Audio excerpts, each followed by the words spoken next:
Hey, welcome to the channel. Hit the like button, subscribe to the channel. Let me know if you're a fan of Duke the Jeweler. Now, they got a couple people in questioning that they actually went out there and grabbed and they talked to them. They eventually let the people go, all because they actually want the ones to actually pull the trigger. So now, this what they saying now. Everybody from Atlanta, they saying that Boosie, it was the dude that was with Boosie who actually did that to Duke the Jeweler. I mean, it's very possible. A setup's a setup. It's the people that can get the closest to you that can do the most damage to you. But if Duke the Jeweler would have just instantly met Boosie somewhere else, public place, public area, and actually just sold the jewelry and left, and like not had to bring his pieces to Boosie Dice game, like I think it would have went another way. Oh, absolutely, but that's a whole part of the setup. If I can get you into an environment that I'm in control of, and I can move my chess pieces into a place where I have the upper hand and the advantage, but you feel secure and safe, you're going to let your guard down. And when you let your guard down, I'm going to be able to take advantage of the situation. Exactly. So I look at it as if Jay Prince Jr., he probably was there, all his people was there, but look at where they did it at. It happened in Houston. It did not happen nowhere else. That's an area where he could have control over, though. Everybody already knows that Jay Prince Jr. is, said to run Houston. At the end of the day, when you look at how everything played out, and you look at the facts that line up into the case, they had to have control of the area.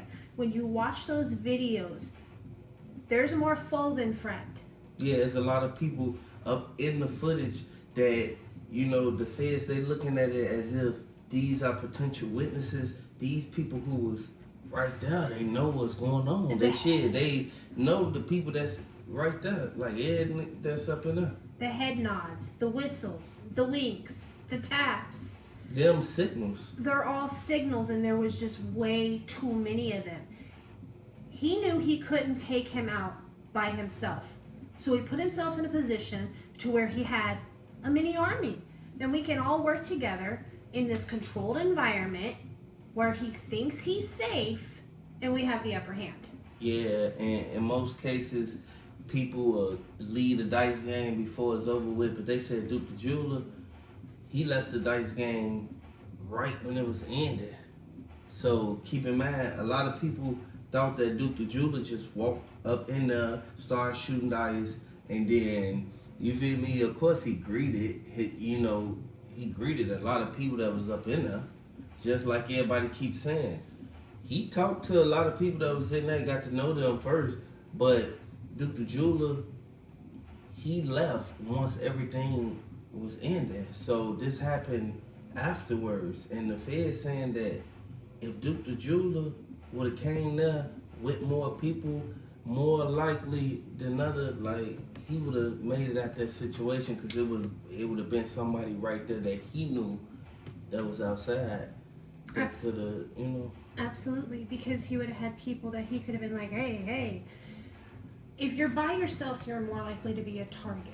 If you've got one, maybe two people with you, you can still be a target.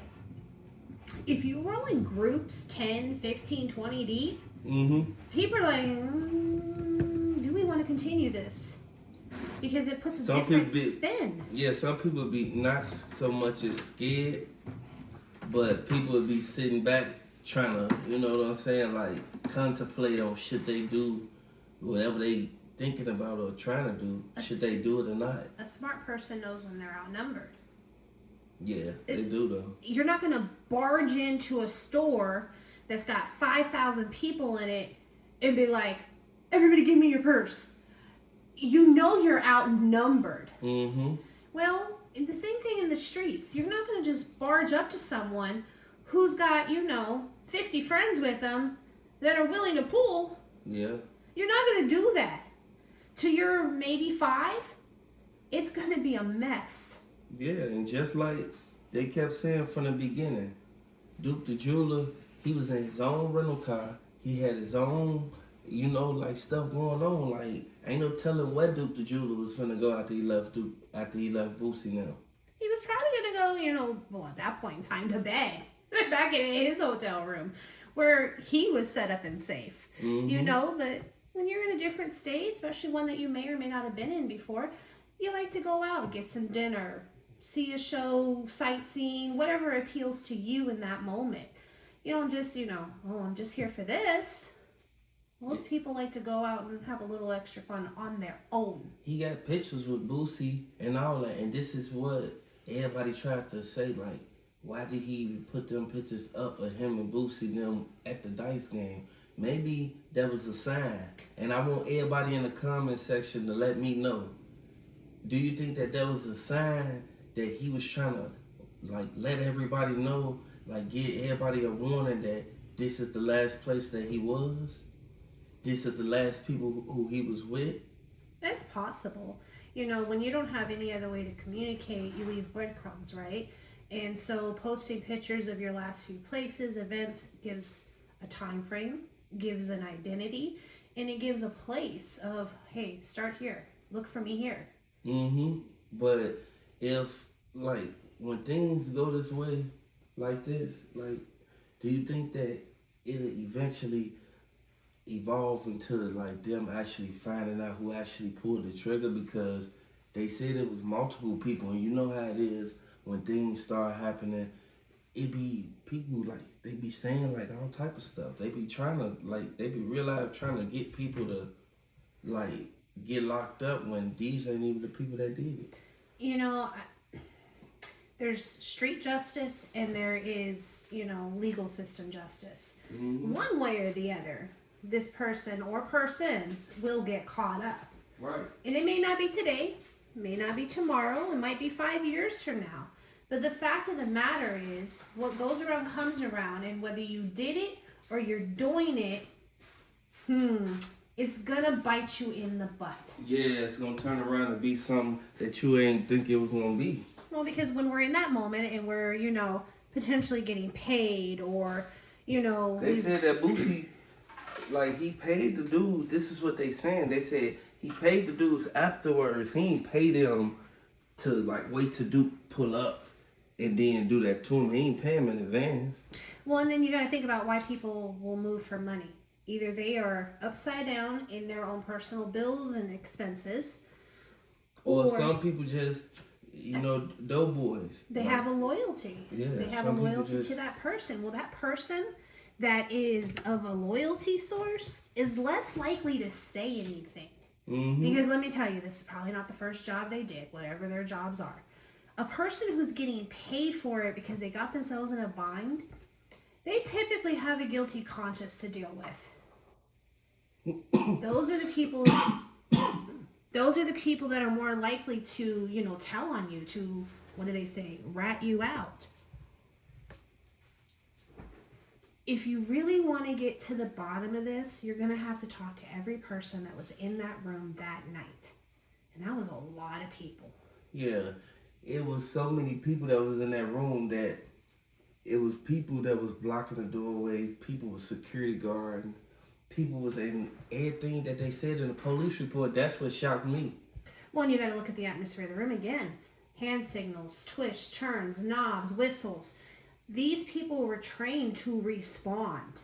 Yeah, but they better be trained to respond to these people once they come out there and actually get Quavo and J. Prince Jr. them. And now keep in mind, J. Prince Jr. them, his brother Jazz Prince was the one who drove them there. It was somebody who was in that car. When Quavo had on that red shirt, they was in the car right after they just showed the gun.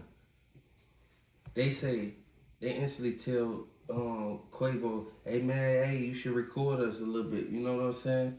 Put this on TikTok, because they was riding in the old school. So next thing you know, Quavo was like, it's somebody's birthday in the back seat. Whoever birthday that was in the back seat, like, I think that, whoever was in that car with Quavo, I think all of them is evolved in it. So if they evolved in it, that means that they had something to do with it. So regardless of how they put it or how they look at it, Takeoff will still be here with us right now. You feel me? And that's just the situation with what happened with Quavo and Takeoff and them. But Duke the Jeweler part, I want y'all to know, Duke the Jeweler, if he would have actually had a fire on him, he would have got out that situation. He wouldn't have had to be left out there like that. They bogus for what they did to Duke the Jeweler, man. And it's sad. It is very sad. You know, this person went out there to strike a business deal upon your beckoning, and you guys set him up. There's no ifs, ands, or buts about it. He was set up. Yeah. There was too many people involved. That room was not in his favor. Okay, you know, the roll of a dice is a chance game. So it's not like they can say, oh, he cheated or anything else. He didn't cheat. I know for a fact that Duke the Jeweler ain't cheat. Duke the Jeweler ain't cheat. He was around all them people that he barely knew. So if you're gambling, you know the gamble you're taking. You know dice games are a 50-50 shot. Mm-hmm. So you didn't just take them out because you're mad because you lost the money. Well, maybe. Because you could be playing with your last few dollars and now you screwed. Mm-hmm. But reality is the way that night played out, it's a setup. Yeah, they knew exactly what they was doing. But they put themselves in this situation. So now, I guess they got to pay the consequences. And it's inevitable that they actually thought that they weren't going to get prosecuted for what they did. So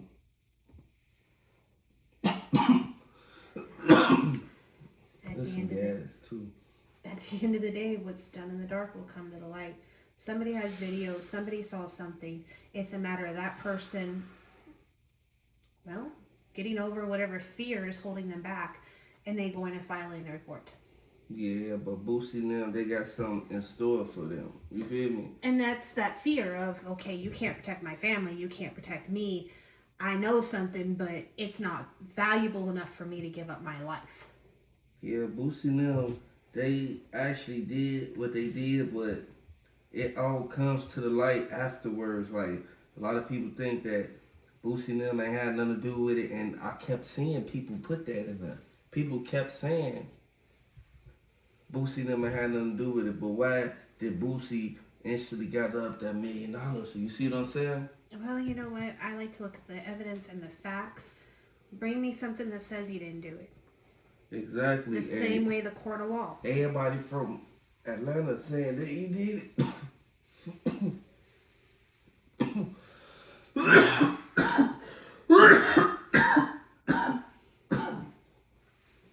Everybody from Atlanta saying he did it. And the people in Houston, they keeping it solid. Yeah. Because they ain't telling. Maybe they just don't know. Or they are in denial and they don't want to believe it. I mean, this is one of their idols. It is. It is. They love. I actually like Boosie songs, but man, look what they did to dudes from Chicago, man. It's certain things you do and certain things you don't do. You know, I understand a lot about how the music industry versus the streets works. And I never understood, once you step into the industry, why don't you step out of the streets? Yeah, exactly. You're making a new life for yourself. You're setting new goals and having new adventures. Why can't they leave that past life behind? And we see it all the time. It's not just Boosie. It's not just J. Prince Jr. It's like, it's a part of them no matter where they go. And I get it, like home is home, but if I've got the potential to be like famous and a millionaire and I've got all this good stuff going for me, I cannot see myself being so attached to the past that I couldn't move forward. I know it'd be like that sometimes. But we all know exactly how they rocking. We know exactly how this gonna turn out. And what did they say that the prosecutor's name was saying? Oh, they're not gonna let up. They're gonna dive in for the evidence. They're gonna find the evidence, and there will be somebody taking a trial. And I feel that whoever actually go down for it, Either if it's Boosie, J. Prince Jr., either one. I think that they gon', you know what I'm saying, they gonna actually be the ones who actually take the fall for it. Regardless of which one of them go down, man, people still gonna be saying R.I.P. Duke the Jeweler. He was a soul lost too soon. A talented, beautiful soul that was lost too soon. Yeah, we know. And this is why, like, the prosecutors, they saying what they saying, but the way that the FBI work, they gonna do exactly what they need to do to get these, you know, the same exact people who people kept saying that set it up. What did the detectives say? The detectives believe it's a setup. In a way of trapment almost, because there's too many people. Again, if you read the room, you look at this tape, as much as we have and as much as I'm sure the detectives were, you start to see subtle hints and notions and head nods and winks and whistles and only things that the trained ear would know to respond to, or you know my signal, or someone who's been molded and trained to respond. They set this man up. Yeah. And what the outcome was, if that was initially the purpose of the outcome or not, it went there. Mm-hmm. And if they would have never put it out on the news, it like we would have never even knew about it. So this is why everybody, you gotta stay in tune. You gotta stay watching everything that's going around, because you can't trust everybody that you hang with. Everybody ain't your friend. Some people are just in your face to watch you fall. Mm-hmm. And it's one thing that people kept saying. People kept saying, oh, Boosie nephew, he was the one who did it. Boosie nephew. Once Boosie nephew heard it, all he kept saying was, man, I ain't do it. But then the evidence kept on pointing back to him. And it was a lot of other people that broke it down. Once we saw that, we jumped right on it, because that means there's a loophole in it. There's absolutely a loophole. And you know, Boosie is very, very protective of his nephew. If I remember correctly, he's paid for a couple different instances for him to get out of trouble. Yeah. They found that jury. Everybody know this, man. It's like, it's only right that Boosie and them, they gotta either cover their tracks, or they gotta confess that, you know what I'm saying, that they did it. And again, if you didn't do it, great. Where's the evidence? Mm-hmm. Where's the video camera that shows you had no involvement? Because there was cameras everywhere that night. And there was cameras on everybody that night. So you can't tell me that nobody got video footage. Right. Show me where you're just standing right there, no involvement. I know the dude had involvement. I saw it. Planning the event is involvement. Mm-hmm. Showing up knowing the event is going to occur is involvement. When you see something happen at a person's event, birthday party, gathering, kickback, anything, and something happen, the rightful owner of that spot is the one who actually got to come back and forth to court. You can be guilty by association for just simply sitting in a car. Yeah. What makes you think that not being on property, you can't be guilty? Again, if you're innocent, prove it. Yeah, for real. Prove it. Help us find who did it. Mm-hmm. I know. It's sad, man.